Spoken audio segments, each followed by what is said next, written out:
সার্বিকভাবে খাদ্যপণ্যের যৌক্তিক মূল্য কি হতে পারে এটার জন্য আমাদের যে ডিস্টিংগুইশড প্যানেলিস্ট এখানে এসেছেন, আমরা সকাল থেকে ধৈর্যের সাথে এবং অসম্ভব আগ্রহের সাথে শুনেছি, জেনেছি এবং বেশ কিছু জিনিস লিস্ট ডাউন করেছি। টু গোয়িং ফরওয়ার্ড আমরা এটাকে কীভাবে মানে কর্মে পরিণত করব। ডক্টর মোজাম্মেলকে অসংখ্য ধন্যবাদ এখানে কিনোট স্পিকার হিসেবে বলার জন্য। আমরা দেখেছি যে উনি ওনার প্রেজেন্টেশনের মৌলিকভাবে যেটা বলার চেষ্টা করেছেন যে আমরা স্বল্প না দীর্ঘমেয়াদী একটা পরিকল্পনার অংশ হিসেবে আমাদের যে কর্মকাণ্ড করা দরকার সেটার উপরে বেশি আগ্রহী এবং উৎসাহী হওয়া দরকার, এবং ঠিক এই উদ্দেশ্যেই এই ধরনের একটা সম্মেলন ডাকা, যেখানে সব ধরনের অংশীজন, অর্থনীতিবিদ সহ ব্যবসায়ী, মিডিয়া কর্মী এবং সকলকে একত্রিতভাবে একটা আলোচনা করে দিয়ে মানে একটা কিছু মানে কর্মশালার মতো, যেখান থেকে আমরা আমাদের অ্যাকশনেবলগুলো সুনির্দিষ্টকরণ করতে পারি। উনি ওনার গবেষণায় দেখিয়েছেন যে আমরা বিগত 15 বছর একটা স্থিতিশীল 6% মূল্যস্ফীতির একটা ডেটা আমরা দেখেছি।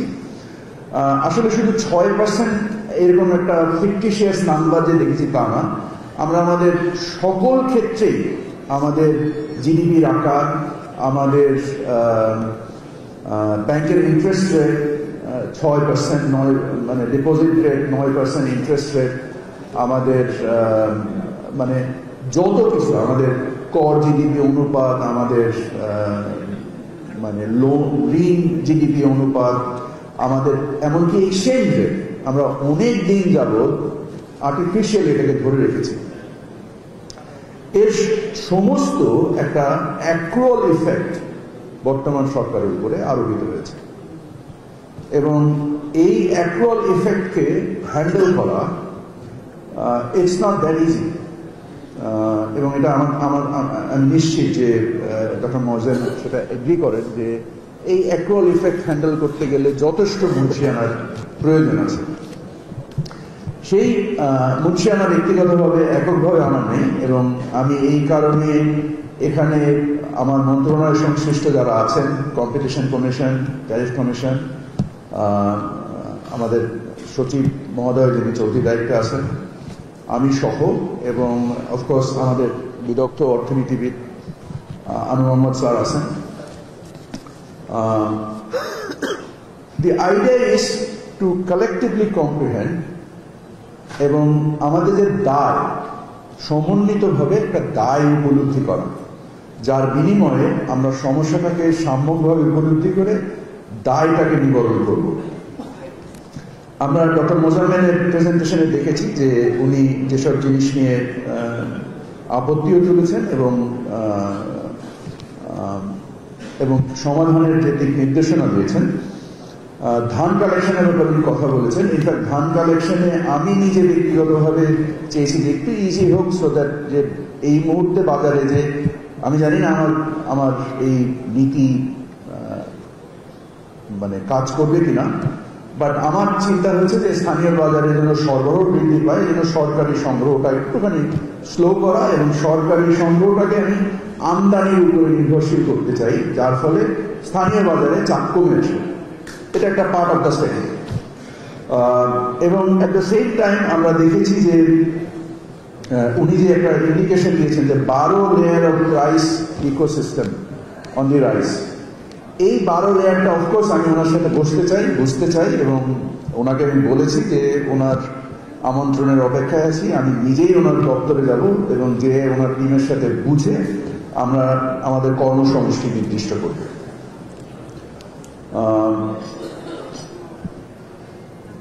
উনি সঠিকভাবেই বলেছেন যে প্রাইসের যে মূল্যের যে তারতম্য ঘটে, এটা আসলে একটা উপসর্গ, এটা সমস্যাটা অন্য জায়গায়। সমস্যাটা তো মৌলিকভাবে হচ্ছে আমাদের প্রাতিষ্ঠানিক সক্ষমতাকে ধ্বংস করে দেওয়া। শেখ হাসিনা নামে যে মহিলাটা আমাদের দেশে আবর্তিত হয়েছিলেন, আমি অনুরোধ করবো এখানে একাডেমিয়া যারা আছেন ওনার নামে একটা পিএইচডি ডিগ্রি যদি খোলা যেত, আমার মনে হয় খুবই ভালো হয়।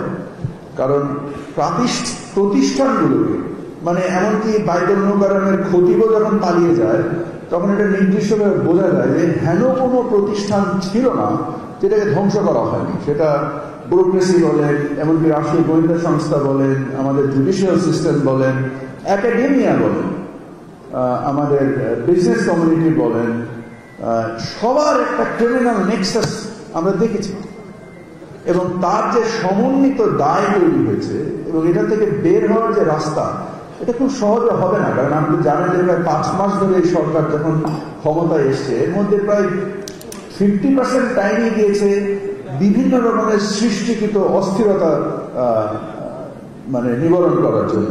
সেটা শ্রমিক অসন্তোষ হোক, সেটা আনসারের অসন্তোষ হোক, বা বিভিন্ন জুডিশিয়াল প্রবলেম হোক, এই যে একটা সময় গিয়েছে, তবে অবশ্যই আমরা ছোটবেলা থেকে শুনেছি যে ধর্মের তল বাতাসে নড়ে। এই যে বাতাসে নড়ে, এই কারণেই আজকে আমরা সবাই একসাথে সমাগত হয়েছি। আমরা জানতে এসেছি আমাদের দায়টা কি। সার্বিকভাবে এটা উপলব্ধি করার মাধ্যমেই আমাদের কর্মসূচি নির্দিষ্ট করবো, যেটা আমি বলেছি। আমরা কারণ বাজার সমিতি থেকে শুনেছি যে প্রত্যেকটা স্টেপে আমরা রসিদ সিস্টেমটাকে ইমপ্লিমেন্ট করতে পারি কিনা, যদি সম্ভব হয় নিশ্চয়ই করতে চাই। আমরা আমাদের স্বপ্ন সিইও মিস্টার সাব্বিরের কাছ থেকে শুনেছি ট্যাক্স এক্সপেনশনের ব্যাপারে। আমি এটা এনডিএ চেয়ারম্যান সাহেবের মহোদয়ের সাথে প্রায়ই আলাপ করি যে এক্সপেনশন আমার টার্গেট খুব একটা হওয়া উচিত না, কারণ আমাদের সক্ষমতা আছে। আমি যে লেভেল প্লেইং ফিল্ড, আমাদের ট্যাক্স জিডিপি রেশিওর যে 6-7% লজ্জাস্কর একটা অবস্থান, এর কারণ হচ্ছে প্রাতিষ্ঠানিকভাবে আমরা আমাদের ওই ডেমনস্ট্রেটিভ ইফেক্ট আমরা তৈরি করতে পারিনি যে আমরা এফোর্ট বেসড ট্যাক্স কালেকশন। আজকে যেসব জায়গায় ইজি ট্যাক্স কালেকশন করা যাচ্ছে, যেমন চিনির উপরে মাত্রার অতিরিক্ত ট্যাক্স দেওয়া আছে, বিকজ দেশের অধিকাংশ চিনি আমদানিকৃত। স্থানীয়ভাবে আমার মনে হয় না যে বাংলাদেশে যে 40-50 হাজার টন চিনি এই মুহূর্তে উৎপাদিত হয়, এটার থেকে তার স্থানীয় চাহিদা প্রায় 50 গুণ বেশি। 50 গুণ চিনি বাংলাদেশে চাষ করে উৎপাদন সম্ভব কিনা, এটা ডেফিনেটলি মানে ইনভেস্টিগেশনের ব্যাপার, এবং আমার ধারণা এটা বিশ্লেষণ করে দেখা যেতে পারে। বা এটা যেহেতু সহজে বন্দর দিয়ে আমদানি হয়, ওখান থেকে শুল্ক আহরণ করা খুব সহজ হয়। যেমন মানে আমরা দেখি যে আমাদের টেলিকম বা ইন্টারনেট সার্ভিস, যেসব জায়গায় খুব সহজে ট্যাক্স কালেক্ট করা যায়, আমরা ওখান থেকে ট্যাক্স কালেক্ট করি, এবং ওইখান জায়গায় আমরা ডিসপ্রপোর্শনাল ট্যাক্স ইম্পোজ করে আমাদের ভোক্তাদের ব্যয় বেড়ে যায়। এখন কেন করা হয়? করা হয় এই জন্য যে সরকারের যে ব্যয়, এই ব্যয় পরিচালনা ব্যয় মেটানোর জন্য সরকারকে সঞ্চয়পত্র স্কিম বিক্রি করতে হচ্ছে, এটা ভেরি হাই ইন্টারেস্ট। আমার কাপড় তো 1 গজ 6 বিঘা, কাপড় যতক্ষণ পর্যন্ত আমি বাড়াতে না পারছি ততক্ষণ পর্যন্ত কোথাও না কোথাও তো আমাকে এটাকে অ্যাড্রেস করে আমার শতক ভাগতে হবে। সো এই ব্যাপারটাকে যদি আমরা সামগ্রিকভাবে উপলব্ধি করতে না পারি, এবং আমরা যদি একটা ট্যাক্স মানে ভ্যাট লেভেল প্লেইং ফিল্ড তৈরি করতে না পারি, এনবিআর এর চেয়ারম্যান মহোদয় যে বলে গেলেন যে 2012 সালে যে নতুন ভ্যাট অ্যাক্ট হয়েছিল, যখন জনাব সাইফুর রহমান সাহেব প্রথম ভ্যাট অ্যাক্ট 1991 সালে চালু করেন, আমার ধারণা আমাদের ট্যাক্স সিস্টেমের একটা যুগান্তকারী পরিবর্তন এসেছিল এবং একটা সুযোগের তৈরি হয়েছিল যে একটা ফেয়ার প্র্যাকটিস, বিকজ ট্যাক্স ভিএটিটা একটা অটোমেটিক্যালি সেলফ প্রোপেলিং একটা সিস্টেম, বাট এই সিস্টেমটাকে বারবার বিভিন্ন ধরনের সংযোজন বিয়োজন করে এটাকে ইনএফেক্টিভ করে ফেলা হয়েছে। 2012 সালে এটা যখন সংস্কার করে একটা খুবই সুন্দর প্রপোজাল আনা হলো, ব্যবসায়ীরা এটাকে বাস্তবায়ন করতে দেয়নি।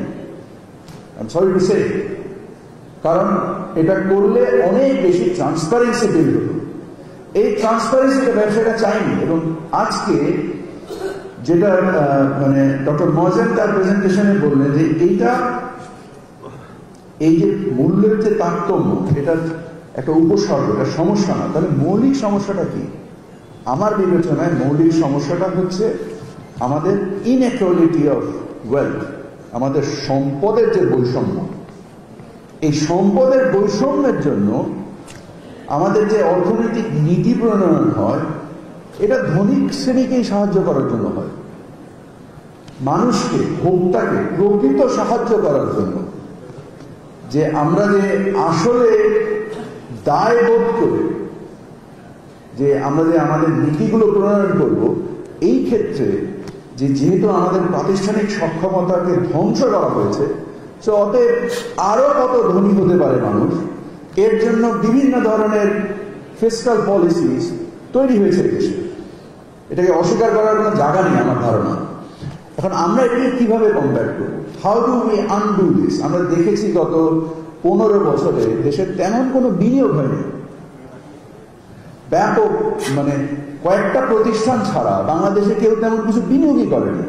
তো যদি বিনিয়োগ না হয় তাহলে আমাদের কিভাবে রাজস্ব আদায় বাড়বে, আমাদের কিভাবে অর্থনৈতিক কর্মকাণ্ড বাড়বে, কিভাবে সম্পদের যে মানে আমরা যেটাকে বলি ডিস্ট্রিবিউশন অফ ওয়েলথ, এইটা কিভাবে প্রপারলি হতে পারবে, এই জিনিসগুলোকে মৌলিকভাবে চিন্তা করার সময় এসছে।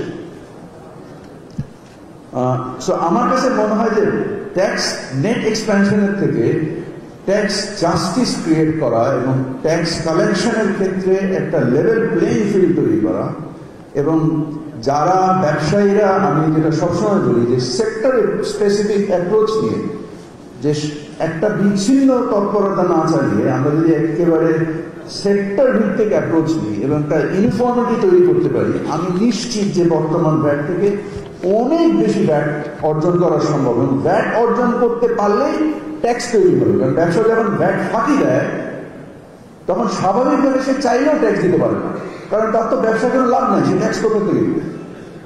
কারণ সে যখন সেলস সাপ্রেস করে তখন তো মানে ট্যাক্স দেওয়ার কোনো স্পেস তৈরি হয় না। তো আমার ধারণা যে মৌলিকভাবে ভ্যাটের ব্যাপারে আমাদেরকে আরো বেশি সংবেদনশীলতার সাথে চিন্তা করতে হবে। আমরা এখানে রাইস মিলের অঞ্চল থেকে আমরা শুনেছি যে কিভাবে তারা ব্যাংক্রাফট হচ্ছে এবং কিভাবে একটা নতুন ইয়েও শুনলাম যে ওরা 11 জনের একটা সিন্ডিকেশনের একটা আওয়াজও এখান থেকে শুনতে পেলাম। ইট ইজ ট্রু যে মার্জিনালাইজড হচ্ছে, আবার এটাও সত্যি যে ওখান থেকে কিছু কিছু রাইস মিল খুবই অপ্রয়োজনীয় সেক্টরে বিনিয়োগ করে নিজেদেরকে বিভিন্ন রকমের বিপত্তিতে তৈরি করেছে। এবং এই যে রাজনৈতিক প্রভাবে নিজেদেরকে মানে সম্পৃক্ত করে নিজেরা যে বিভিন্ন ধরনের সমস্যার মধ্যে আপনারা নিজেরা নিজেদের জন্য তৈরি করেছেন, সেটাও একটু সোল সার্চিং করার দরকার আছে বলে আমি মনে করি।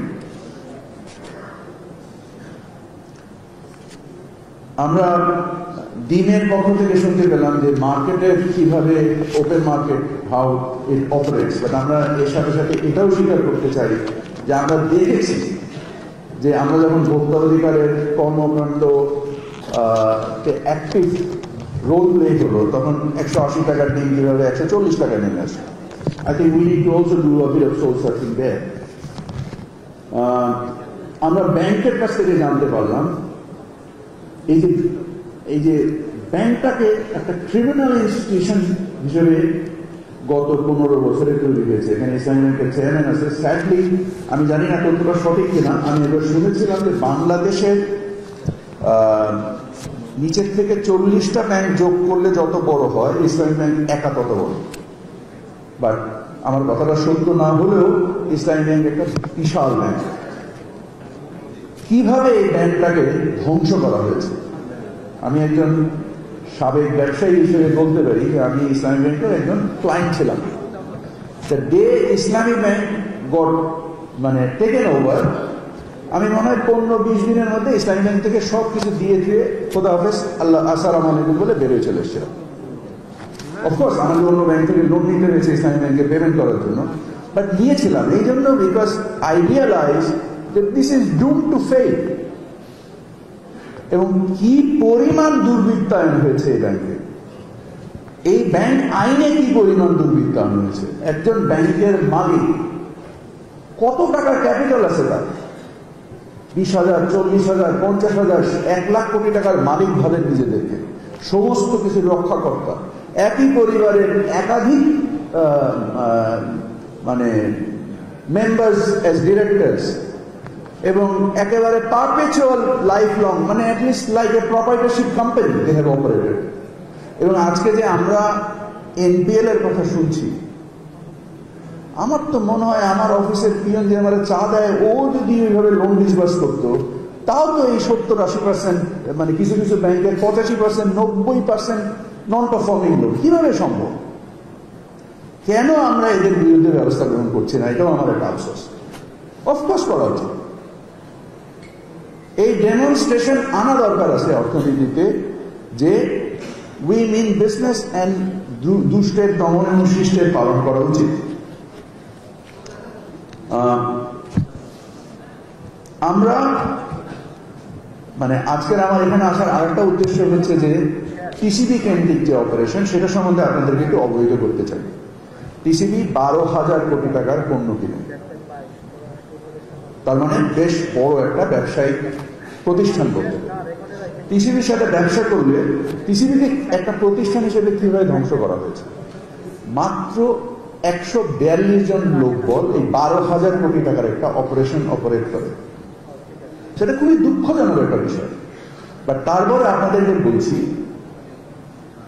যে টিসিবিতে যারা ব্যবসা করেন, খুবই অল্প কিছু লোক টিসিবিতে ব্যবসা করেন, যারা এই ডিপিএম এ পার্টিসিপেট করেন বা আপনার ওটিএম এ পার্টিসিপেট করেন, ওপেন টেন্ডার মেথড এবং ডাইরেক্ট টেন্ডার মেথড যারা পার্টিসিপেট করেন, খুবই লিমিটেড সংখ্যক। আজকে যারা ব্যবসায়ীরা আছেন, আমি আপনাদেরকে অনুরোধ করব, দয়া করে পার্টিসিপেট করেন, অংশগ্রহণ করেন। এবং এই অংশগ্রহণ করার মাধ্যমে প্রথম কথা হচ্ছে আপনাদের সব হবে, কারণ টিসিবি ভর্তুকি মূল্যে বাজারে পণ্য বিক্রি করে। তো আপনারা জনগণকে, প্রান্তিক জনগণকে সাহায্য করবেন। দ্বিতীয় হচ্ছে আপনাদের অংশগ্রহণকে সহায়ক করার জন্য আমি টিসিবির পণ্যের যে টেন্ডারের সাইজ, এটাকে ছোট করে দেব, যেন অধিক সংখ্যক ব্যবসায়ী এটাতে অংশগ্রহণ করতে পারে। সেকেন্ড, আপনাদের পেমেন্টের ব্যাপারে টিসিবি চেয়ারম্যান সাহেব বলে দিয়েছেন, this is guaranteed by state, so be assured যে আপনারা এই পেমেন্টটা পাবেন। আপনারা জানেন যে প্রান্তিক জনগোষ্ঠী, প্রায় 1 কোটি জনগোষ্ঠীকে টিসিবি খাদ্য সরবরাহ করে আপাতত সামাজিক নিরাপত্তা কর্মসূচির আন্ডারে। আপাতত শুনতে ভালোই লাগে, বাট এই প্রান্তিক জনগোষ্ঠী, আমার ধারণা যে প্রতি বছর যে আমাদের এটার মধ্যে যে মানে সংযোজিত হচ্ছে নতুন করে, এই যে মানে সম্পদের যে অসম বন্টন, এই বন্টনের ফলে টিসিবির উপকারভোগীর সংখ্যা আস্তে আস্তে বাড়তে থাকবে। রাষ্ট্র দায় নিয়ে এদেরকে বিভিন্নভাবে ভর্তুকি মূল্যে পণ্য দিবে, নাকি না রাষ্ট্র এদেরকে গ্র্যাজুয়েট করে এই প্রান্তিক জনগোষ্ঠী থেকে বের করবে? এই নীতি আরো বেশি জরুরি। দুঃখজনকভাবে এই জায়গায় যেভাবে ক্রিমিনালাইজেশন হয়েছে, এখানে ডিলার থেকে শুরু করে, প্রকিউরমেন্ট থেকে শুরু করে, এর উপকারভোগী 1 কোটি উপকারভোগীকে আমরা যখন সিম্পল কিছু ডেটা কারেকশন করে দেখেছি, যেটা 57 লাখে নেমে এসছে। খুবই সিম্পল। এটাকে যখন আমরা নেক্সট লেভেল ফিল্টার করতে যাব, আমার ধারণা এটা আরো 20-25 লাখ কমে যাবে। কোয়েশ্চেন হচ্ছে, এগুলা সবই এই যে দুর্বৃত্তায়ন হয়েছে। উপকারভোগীর বাড়িতে আমি ঘরে ঘরে গিয়েছি, আমি নিজে যে জিজ্ঞেস করছি যে আপনার যদি কার্ডটাকে কেটে দেওয়া হয় তাহলে কি সমস্যা হবে? বললো আল্লাহর রহমতে হবে না। মানে এর মানেটা কি? কেন দেওয়া হয়েছে কার্ডটাকে? একই বাড়িতে 2টা কার্ড, 3টা কার্ড, মানে একই পরিবার, ভিন্ন ভিন্ন দালান বাড়িতে থাকছে, 2 তলা দালান বাড়ি, স্টিল টিসিবি কার্ড আছে। এগুলো এখন আমরা হাত দিইনি, বাট সামনে দিব। সময়ের অভাবে করতে পারছি না। আমি নিজে আরো মাঠ পর্যায়ে আরো ব্যাপকভাবে ভিজিট করব, করে এই জিনিসগুলোকে কারেক্ট করব। এবং যেহেতু আমাদের ম্যান্ডেট আছে 1 কোটিতে এটাকে নিয়ে যাওয়া, ইনশাল্লাহ আমরা প্রকৃত প্রান্তিক জনগোষ্ঠীকে এর সাথে সম্পৃক্ত করব। আপনারা দয়া করে টিসিবির বিজনেসে পার্টিসিপেট করেন। আপনাদেরকে আরেকটা জিনিস একটু জাস্ট বলি, যে বাংলাদেশের ভোগ্যপণ্যের, আমদানিকৃত ভোগ্যপণ্যের একজন বড় প্লেয়ার ছিলেন এসআরএম। আপনারা জানেন সে পালিয়ে গিয়েছে দেশ থেকে, বিজনেস থেকে অ্যাকশন। আমরা বাণিজ্য মন্ত্রণালয়ের পক্ষ থেকে এরপরেও বাজার, এর সাথে যারা অংশীজন আছেন তাদের সাথে সংশ্লিষ্ট হয়ে এই বাজারকে আমরা ব্যবস্থাপনার চেষ্টা করছি। এবং আশা করি তেমন কোনো বিপত্তি আল্লাহর রহমতে এখনো পর্যন্ত হয়নি। এবং ইনশাআল্লাহ আমি এটাও আপনাদেরকে অ্যাসিওর করতে চাই, গোয়িং ফরওয়ার্ড ইন রমাদান ইনশাআল্লাহ সমস্যা হবে না। কারণ আমাদের আমদানিকৃত যে ভোগ্যপণ্য, এর মধ্যে যদি আপনি দেখেন চিনি, তেল, ছোলা, খেজুর বা এর সাথে কিছু সবজির মধ্যে যদি ধরেন আমরা যখন পেঁয়াজ আমদানি করি বা আলু আমদানি করি, যেগুলোর কখনো কখনো প্রয়োজন হয়, কখনো কখনো প্রয়োজন হয় না আমাদের, আমি আপনাদেরকে কনফার্ম করতে চাই যে ইনশাআল্লাহ আল্লাহর রহমতে এর কোনো সংকট বাজারে নেই। তবে হ্যাঁ, এই মুহূর্তে আমি তেল নিয়ে একটু আওয়াজ শুনতে পাচ্ছি। এই আওয়াজটাও কখনো কখনো আমাদের এই যে তেলের মার্কেটের যে ডাইনামিক্স যেভাবে অপারেট করে, যে কয়েকজন উৎপাদক রিফাইনারি আছেন, এর সাথে একটা বড় সংখ্যক ব্যবসায়ী যারা ভিও বা এসও কে নিয়ন্ত্রণ করেন, এনারা ফরওয়ার্ড এই জিনিসগুলো পারচেস করেন এবং এনারা বিভিন্নভাবে মিডিয়ার সাথে সংশ্লিষ্ট হয়ে এই তথ্য প্রচার করতে চান যে বাজারে একটা সংকট আছে। তখন ভোক্তা পর্যায়ে মজুদ শুরু হয়, খুচরা পর্যায়ে মজুদ শুরু হয় এবং ওদের পোয়াবারও হয়।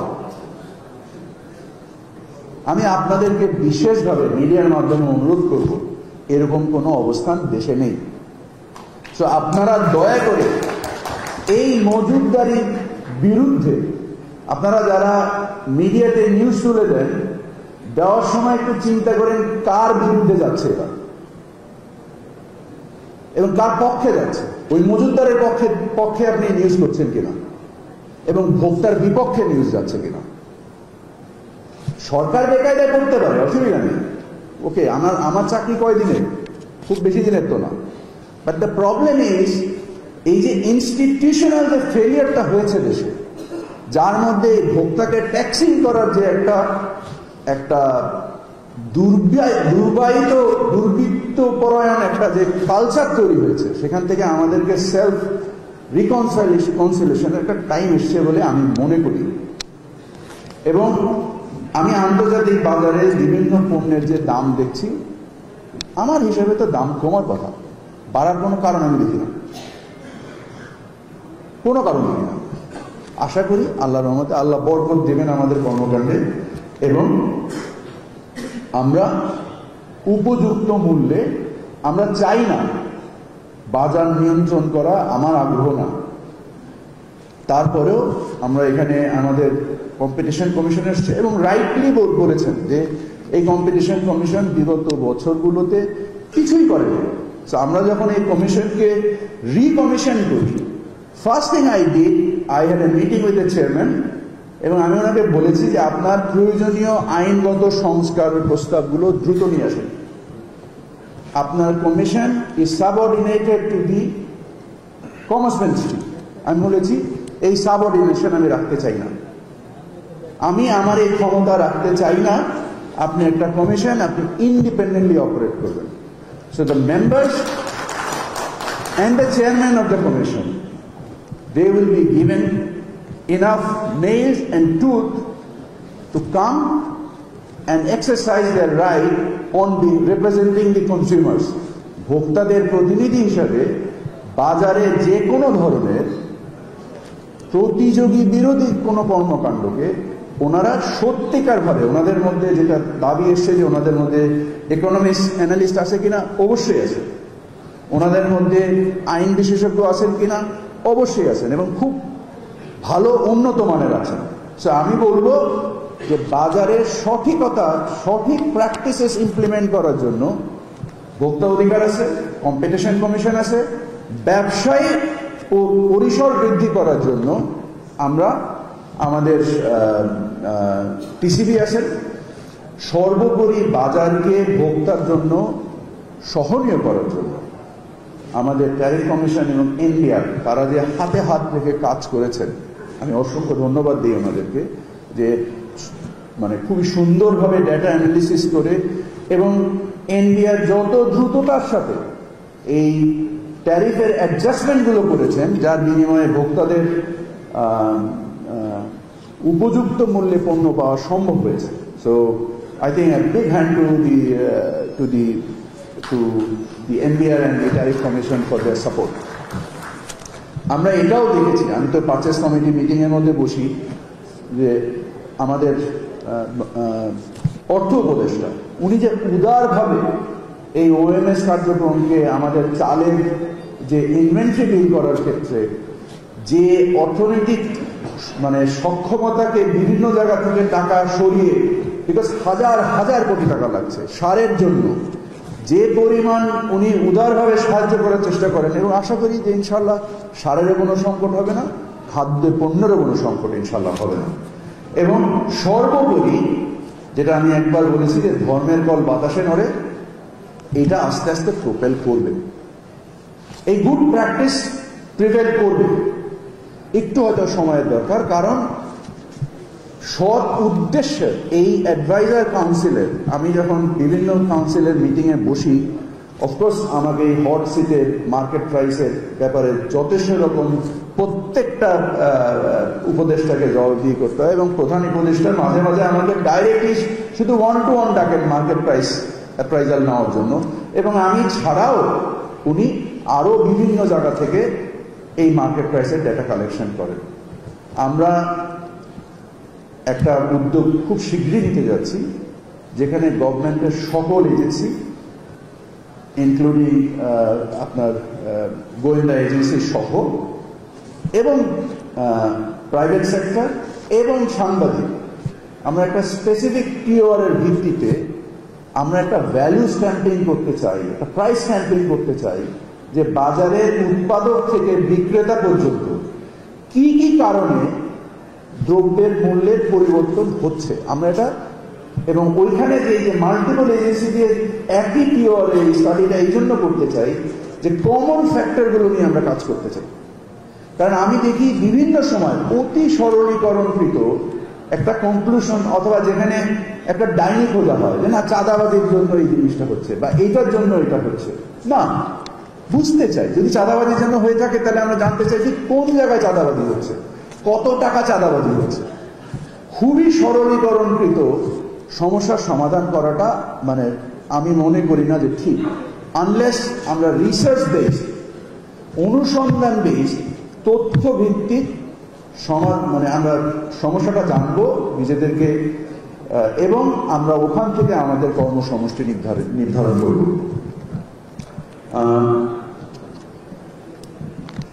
আমরা তেলের ক্ষেত্রে একটু কথা বলতে চাই, যে আমাদের ট্যারিফ কমিশনের চেয়ারম্যান ডক্টর মইনুল বলে গিয়েছেন যে আমরা বাংলাদেশে প্রায় 5 থেকে 6 লক্ষ টন খুবই উন্নত মানের রাইস ব্র্যান্ড, যা স্বাস্থ্যের জন্য খুবই ভালো তেল, এটা ভারতে রপ্তানি হয়ে যেত। আমরা এই রপ্তানিকে মোটামুটি কঠিন করে দিয়েছি। আমরা এর উপরে সম্পূরক শুল্ক, এনবিআর এর চেয়ারম্যান মহোদয় এখানে বসে আছেন, এখানে অলরেডি 25% সম্পূরক রেগুলেটরি ডিউটি ইম্পোজ করা হয়েছে এক্সপোর্টের উপর। এই তেলটা স্থানীয় বাজারে, যা আমাদের টোটাল তেলের চাহিদার প্রায় 25%, আমরা আশা করি আর বিদেশ থেকে আমাদের আমদানি করতে হবে না, আমাদের এই স্থানীয় যেটা স্বাস্থ্যের জন্য আরো ভালো, এই তেল বাজারে অ্যাভেলেবেল হবে, এবং মার্কেট আশা করা যায় যে আরো স্থিতিশীল হবে, বর্তমানের থেকে আরো স্থিতিশীল হবে বলে। এবং এই যে বৈচিত্র্যময় করার ক্ষেত্রে আমরা যদি 5-6 লাখ টন তেল লোকাল মার্কেট থেকে সার্ভ করতে পারি, এবং আমরা যেভাবে ট্যারিফ অ্যাডজাস্টমেন্ট করেছি এর ফলে, এবং এখানে যারা ব্যবসায়ী আছেন তাদের উদ্দেশ্যে আমি বলতে চাই যে স্থানীয় যারা উৎপাদক আছেন, অল্প কয়েকজন উৎপাদক রিফাইনারিজ আছেন স্থানীয়ভাবে, আমদানি এবং স্থানীয় পর্যায়ে ডিউটি ডিফারেন্স কিন্তু এতই কম, এখন আপনারা চাইলে ফিনিশ তেল নিজেরাই আমদানি করতে পারেন, দয়া করে করেন। Bring competition to the market. মার্কেটকে আরো প্রতিযোগী করার জন্য আপনাদেরকে উদ্যোগ নিতে হবে, এবং আমরা নিজে আপনাদের সক্ষমতা বৃদ্ধি করার জন্য আমরা বাংলাদেশ ব্যাংকের সাথে বা অর্থ মন্ত্রণালয়ের অর্থ উপদেষ্টার সাথে আমি ব্যক্তিগতভাবে একটা কমোডিটি রিফাইন্যান্সিং কোন একটা স্কিম করা যায় কিনা সে ব্যাপারে খুবই অ্যাক্টিভ আলোচনা করছি, এবং আশা করি ইনশাল্লাহ আমি যদি এটা করতে পারি তাহলে যে সুদ ব্যয়ের জন্য যে মূল্যের উপরে যে চাপটা পড়ছে সেটাকেও যথেষ্ট পরিমাণ নিয়ন্ত্রণ করা যাবে। আমরা বাংলাদেশের যে মানে তেল বীজ ক্রাশিং এর যে ফ্যাক্টরিগুলো আছে এগুলোকে উপযোগী করার জন্য যে ট্যারিফ ডিফারেন্স আছে, আমরা এটার জন্য ট্যারিফ কমিশন এবং এনবিআর কাজ করছে। আশা করা যায় যে এই তেল বীজের কারখানাগুলোকে আমরা পূর্ণ সক্ষমতায় চালাতে পারব। সো আপনারা দেখতে পাচ্ছেন যে আমরা এমনকি এই যে আমাদের বিগত সরকার জোর করে আমাদের তেলের মধ্যে একটা ভিটামিন ফর্টিফিকেশনের জন্য একটা আইন করে দিয়েছেন। আমরা এটা পড়াশোনা করছি যে আমরা এটাকে ম্যান্ডেটরি না ঐচ্ছিক করে দিতে পারি না, কারণ এটা কিন্তু একটা প্রয়োজন আছে বলে আমার কাছে মনে হয় না। বাট তারপরে আমরা সংশ্লিষ্ট সকলের সাথে আলোচনা করছি এবং এটা যদি ভালো হয় তাহলে আমরা এটাকে ঐচ্ছিক ম্যান্ডেটরি জায়গা থেকে ঐচ্ছিক করে দেবো। স্বপ্ন আমার কাছে অ্যাপ্রুভাল চেয়েছিল যে খোলা তেল বিক্রি করবো, আমরা সেটারও অ্যাপ্রুভাল দিয়ে দিয়েছি। আমি নিজে ব্যক্তিগতভাবে গত 1 মাস ধরে আমি এবং আমার পরিবার সবাই খোলা তেল খাই, কারণ আমার ধারণা খোলা তেলের মধ্যে আর প্যাকেট তেলের মধ্যে কোনো ডিফারেন্স নেই, একমাত্র ডিফারেন্স হচ্ছে দাম। আননেসেসারি প্রাইস বেশি। ছোটবেলায় আমি দেখছি আমার আব্বা বা আমার বাসার লোকরা যখন যে বোতলে বেরো যে তেল নিয়ে এসছে, ওটা আমার কাছে আরো পরিবেশ বান্ধব মনে হয় এবং আমার কাছে মনে হয় মূল্যও সাশ্রয়ী। কেন খামাকে আমি প্যাকেট তেল খেতে যাবো? আমি নিজে গত যেদিন থেকে এই অ্যাপ্রুভাল দিয়েছি, আমি নিজে গত 3 সপ্তাহ ধরে বাজার থেকে শুধু খোলা তেল দিই। আমি আপনাদেরকেও বলতে চাই, যারা চান খাইতে পারেন, যারা প্যাকেট তেল খাইতে চান তারা প্যাকেট তেল খান। বাট আমরা এই বৈচিত্র্যকরণ করছি।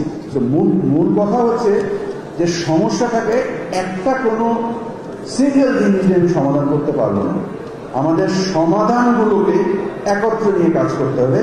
আশা করি আজকের এই সম্মেলন এই সমাধানগুলোর সম্বন্ধে আজকে আমাদেরকে যথেষ্ট ধরনের এনগেজ করেছে। আমার প্যানেলিস্ট যারা ধৈর্য ধরে অনেকদিন বসেছিলেন এবং আপনারা যারা বিভিন্ন অঞ্চল থেকে এসছেন এবং সর্বোপরি বরুণ বার্তাকে আমি অশেষ ধন্যবাদ জানাই আজকের এই অনুষ্ঠানে আয়োজন করার জন্য। এবং আশা করি ইনশাল্লাহ আমরা রমজান সহ রমজান পরবর্তী বাজারে একটা প্রতিযোগী উপযুক্ত মূল্যে, যে আমাদের উদ্দেশ্য যে খাদ্য পণ্যের যে যৌক্তিক মূল্য যে অনুসন্ধানের উদ্দেশ্যে আমরা বসছি, আল্লাহর রহমতে আমরা আশা করি যে সেই জিনিসটাতে আমরা উপনীত হতে পারবো।